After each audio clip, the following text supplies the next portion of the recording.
Assalamualaikum warahmatullahi wabarakatuh. Salam sejahtera bagi kita semua. Perkenalkan, nama saya Gagan Suganda. Saya dari kelas TISCN semester 7 dengan nomor NIM 2017102004. Di sini saya akan menyampaikan sebuah materi yang dimana merupakan salah satu tugas dari mata kuliah kecerdasan buatan, yaitu dengan judul aplikasi berbasis mobile untuk pencarian rute angkutan umum Kota Cirebon menggunakan algoritma DFS.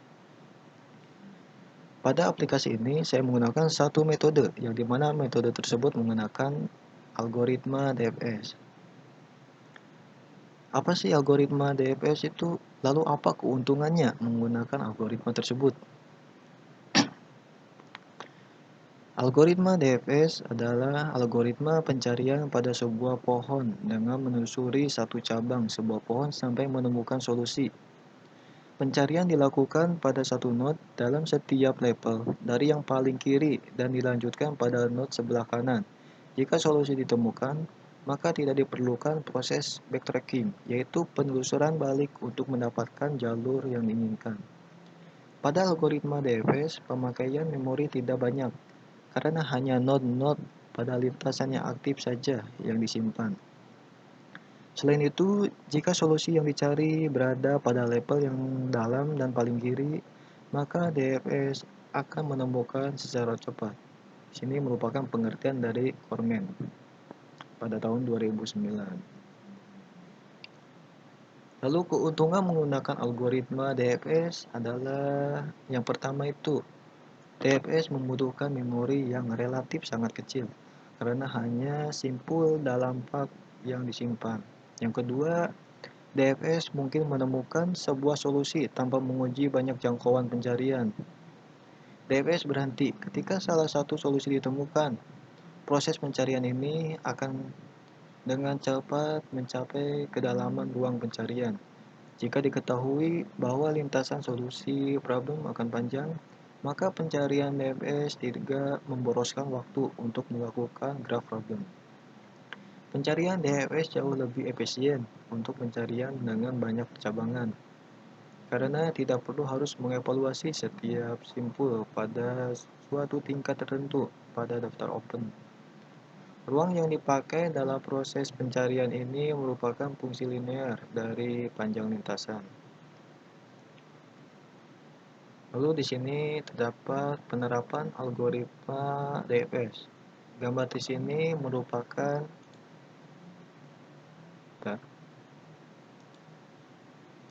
gambar di sini merupakan ilustrasi urutan kunjungan simpul pada algoritma DFS.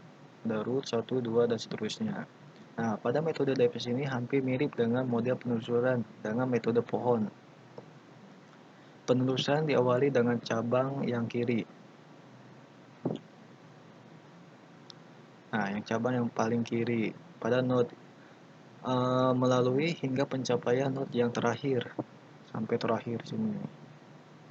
Jika node yang terakhir sudah dilalui akan tetapi belum menemukan titik tujuan, maka penelusuran kembali melalui ke titik pangkal, kembali lagi ke node 2. Pencarian dilakukan dengan penelusuran cabang sebelah kanan dengan menelusuri setiap node hingga menemukan titik tujuan. Pada titik 2 ini tidak ditemukan, maka akan menelusuri pada node keempat sebelah kanan. Jika titik 4 ini masih belum ditemukan, akan kembali lagi ke bagian pangkal, yaitu pangkal tersebut yaitu ada di angka 1. Nah, jika angka 1 ini tidak ditemukan, akan mencari ke bagian kanan, di angka 5. Dalam angka 5 ini terdapat dua node, yaitu kiri dan kanan, maka diawali dengan yang kiri terlebih dahulu, yaitu ke angka 6. Masih belum menemukan di antara node 6 ini, maka akan kembali ke titik pangkal ke atas. Lalu akan menguji bagian titik pangkal yang ada di sebelah kanan, yaitu angka 7 tersebut. Nah, sehingga ditemukan pada node angka 7 tersebut di sini. Nah, di sini sudah menemukan titik tujuan. Dari setiap langkah tersebut, sini sudah terdapat gambarnya, yaitu alurnya sudah terdapat dan titik akhirnya itu ada di angka 7. Dimulai dari root 1, 2, 3, 4, kembali lagi ke 5, harusnya kedua 1, 5, 6, 7, kan akhir di titik 7 ini. Nah, di sini merupakan ilustrasi urutan kunjungan simpul pada gambar DFS. Yaitu selanjutnya penerapan algoritma DFS. Nah, pada gambar ini menjelaskan spesifikasi kebutuhan perangkat lunak. Pengguna dapat menjalankan aplikasi. Pengguna dapat mencari rute angkutan umum terdekat berdasarkan alamat tujuan. Pengguna dapat melihat kode rute angkutan umum hasil dari pencarian. Dan pengguna dapat menampilkan jalur rute angkutan umum pada peta Google Maps. Nah, di sini merupakan sebuah ilustrasi pengguna atau user atau klien. Bebas kalian mau menentukan siapa orang tersebut. Yang pasti ini adalah sebuah user, di mana pengguna tersebut akan men-set tujuan. Tujuannya akan kemana? Jika tujuan sudah di-set, maka akan mendapatkan list rute. Pada list rute ini akan menampilkan kode-kode angkutan umum yang sesuai dengan set tujuan tersebut yang tadi setelah di-set. Pengguna dapat memilih salah satu atau pilih salah satu aja kode angkutan atau list rute tersebut, maka pengguna akan mendapat tampil hasil yaitu peta dari list rute tersebut. Pada list rute peta di sini akan menampilkan koordinat pengguna tersebut dan juga akan menampilkan tujuannya mau kemana. Pada arsitektur gambar tersebut dibangun pencarian rute angkutan umum di mana pengguna mobil harus terkoneksi terlebih dahulu melalui jaringan internet untuk mendapat mengetahui titik awal atau posisi dari si pengguna aplikasi. Kemudian menentukan alamat tujuan. Nah, di sini yang tadi saya sudah sebutkan. Di sini tujuan ini sini, saya tujuannya di mana.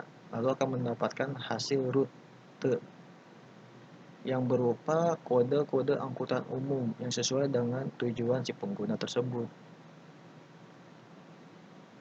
Lalu pengguna dapat memilih salah satu kode angkutan umum dari list rute tersebut, sehingga pengguna dapat menampilkan peta sesuai dengan set tujuan yang tadi diinginkan pengguna dengan koordinat awal si pengguna. Nah, di sini tadi merupakan pengertian dari penerapan algoritma DFS melalui gambar tersebut. Selanjutnya adalah metode pengembang. Pada metode pengembang ini saya menggunakan metode waterfall model. Pada metode waterfall model ini terdapat beberapa tahap, diantaranya ada 6 tahap. Yang pertama ada analisis, yang kedua desain, 3 implementation, 4 testing, 5 deployment, 6 maintenance. Pada tahap analisis, yang pertama ini yaitu pengumpulan atau kebutuhan secara lengkap, kemudian dianalisis dan diefisiensikan, kemudian yang harus dipenuhi oleh program yang akan dibangun. Pada fase ini harus dikerjakan dengan lengkap untuk bisa menghasilkan desain yang lengkap. Karena jika tidak lengkap akan mengganggu kinerja ke selanjutnya. Pada data yang diperlukan diantaranya yang pertama ini yaitu kode angkutan umum sebagai patokan kode umum angkot tersebut. Yang kedua itu ada rute perjalanan angkutan umum, yaitu rutenya mau kemana. Yang tahap kedua yaitu desain. Pada tahap desain ini, dalam tahap ini pengembang akan menghasilkan sebuah sistem secara keseluruhan dan menentukan alur perangkat lunak hingga algoritma yang detail. Metode yang digunakan pada penelitian ini adalah algoritma DFS atau Deep Research yang tadi kita singgung dari awal, dan arsitekturnya menggunakan DFD. Nah, nanti DFD kita akan bahas di slide hampir akhir. Lalu tahap ketiga ada implementasi. Pada tahap implementasi, yaitu tahapan di mana seluruh desain diubah menjadi kode-kode program. Kode program yang dihasilkan masih berupa modul yang akan diintegrasikan menjadi sistem yang lengkap. Yaitu setelah tahap implementasi, yaitu ada tahap integration dan testing. Pada tahap ini dilakukan penggabungan modul-modul yang sudah dibuat dan dilakukan pengujian. Dilakukan untuk mengetahui apakah software yang dibuat ini telah sesuai dengan desainnya atau tidak, dan fungsi pada software tersebut memiliki kesalahan atau tidak. Kalau masih memiliki kesalahan, maka akan diuji pengujiannya yaitu menggunakan metode black box dan akan diperbaiki lagi kalau ada kesalahan. Selanjutnya tahap kelima yaitu ada verifikasi. Nah, verifikasi ini yaitu klien, user, atau pengguna tersebut menguji apakah sistem tersebut telah sesuai dengan yang disetujui atau yang diinginkan. Lalu yang terakhir itu ada maintenance, di mana instalasi dan proses perbaikan sistem sesuai yang disetujui oleh pengguna. Nah, di sini yang tadi kita bahas merupakan waterfall model, yaitu ke-6 tahap tersebut. Selanjutnya ada portal system. Nah, di sini portal system ini merupakan alur dari aplikasi tersebut. Itu yang dimana pengguna memulai sebuah aplikasi yang membuka, lalu pengguna memasukkan tujuan, yang dimana yang tadi kita singgung, yaitu set tujuan tersebut. Jika sudah memasukkan, maka di sini akan ada percabangan, yaitu dimana tujuan tersebut itu sama tidak sama tujuan akhir. Kalau tidak, maka akan dikembalikan lagi untuk masukkan tujuan. Jika sama, maka di sini akan diproses dan akan menampilkan list route angkutan jarak, yang dimana pengguna dapat memilih salah satu lagi, yaitu memilih satu rute yang berupa kode angkutan umum. Jika pengguna sudah memilih salah satu rute, maka akan diproses kembali, di mana proses ini akan mencari titik awal pengguna tersebut dari GPS. Jika sudah mencari posisi titik awal dan mencari tujuan tersebut, maka akan menampilkan posisi pengguna dan menampilkan polyline, yaitu berupa peta garis atau rute yang ada pada Google Map, dan juga angkutan umum. Dan selesai. Ini yang tadi kita jelaskan itu merupakan portal system dari aplikasi tersebut. Selanjutnya ada data flow diagram. Yang pertama ini adalah diagram konteks. Pada diagram konteks ini terdapat user dan juga prosesnya itu pencarian angkutan umum. Cuma satu proses di sini. Nah, di sini di mana user akan men-set lokasi tujuan tersebut. Jika user sudah men-set lokasi tujuan tersebut akan dikirimkan ke proses tersebut. Lalu user akan mendapatkan list rute. List rute ini berupa kode angkutan umum dan juga akan mendapatkan peta berupa polyline pada aplikasi Google Map untuk tujuannya kemana. Nah, di sini merupakan diagram konteksnya yang bisa jelaskan. Selanjutnya ada diagram level 0, yaitu pencarian rute angkutan umum. Nah, ini menjelaskan mengenai diagram konteks ini, tetapi lebih detail lagi. Di mana yang tadi saya jelaskan itu ada user. Di sini terminatornya berupa user. Lalu user di sini akan mengirimkan sebuah nama jalan. Nama jalan ini akan dikirimkan ke cari jalan tersebut, akan diproses. Di sini akan mencari nama jalan yang hampir sama itu yang mana. Terus di sini akan merupakan kode jalan yang diambil dari tabel jalan. Lalu setelah user ini mengirimkan nama jalan, maka user akan mendapatkan list rute. List rute ini berupa kode angkutan umum yang telah diproses dari proses yang kedua ini, list rute. Data yang diambil dari sini adalah dari jalan tadi, kode jalan. Jalannya dari mana, lalu kode rute dari tabel rute. Selanjutnya user juga akan mendapatkan peta berupa polyline dari Google Map.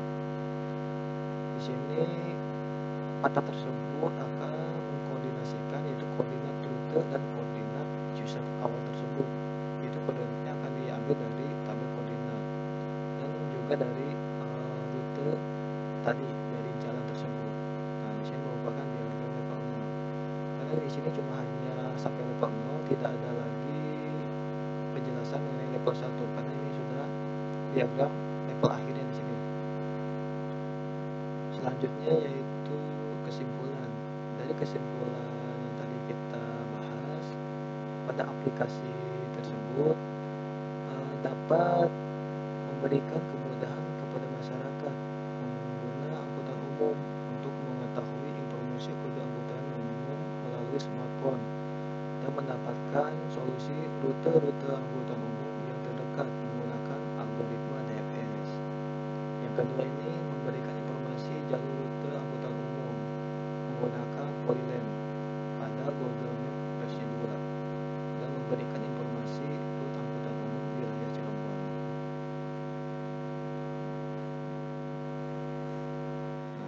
Sekian yang bisa saya sampaikan. Kurang lebihnya mohon maaf. Wassalamualaikum warahmatullahi wabarakatuh.